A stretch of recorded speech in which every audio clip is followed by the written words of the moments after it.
Kozhikode medical കോളേജിലെ തീപിടുത്തത്തിന് പിന്നാലെ രോഗി മരിച്ചത് ആശുപത്രി അധികൃതരുടെ വീഴ്ച മൂലമെന്ന് വയനാട് സ്വദേശി നസീറയുടെ കുടുംബം.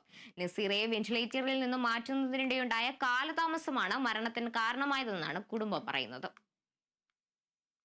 വയനാട് വിംസ് എന്നാണ് നമ്മളെ ഈ നസീറയെ ഇങ്ങോട്ട് മെഡിക്കൽ കോളേജിൽ മിനിഞ്ഞാന്ന് രാത്രിയാണ് കൊണ്ടുവരുന്നത്.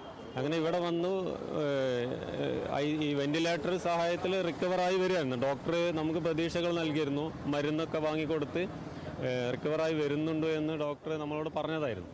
ഇങ്ങനെയുള്ള ഓരോരോ സമയത്താണ് ഇന്നലെ ഒരു രാത്രി ഒരു 7:30 സമയത്ത് ചെറിയൊരു മഴ പെയ്യുകയും മിന്നലൊക്കെ വരികയും അങ്ങനെ ഈ വെന്റിലേറ്ററിൻ്റെ ഉള്ളിൽ ICU വെന്റിലേറ്ററിൻ്റെ ഉള്ളിൽ നിന്ന് പുക ഉയർന്ന ഒരു സാഹചര്യത്തിൽ ഈ പറയുന്ന അതിൻ്റെ ഉള്ളിൽ ഒരുപാട് ഈ വെന്റിലേറ്റർ സഹായത്തോടു കൂടിയുള്ള രോഗികളുണ്ടായിരുന്നു.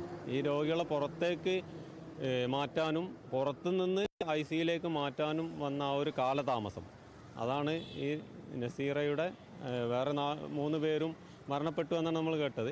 ഇവരുടെ മരണത്തിന് കാരണമായത് ഈ ഒരു സംഭവമാണ്.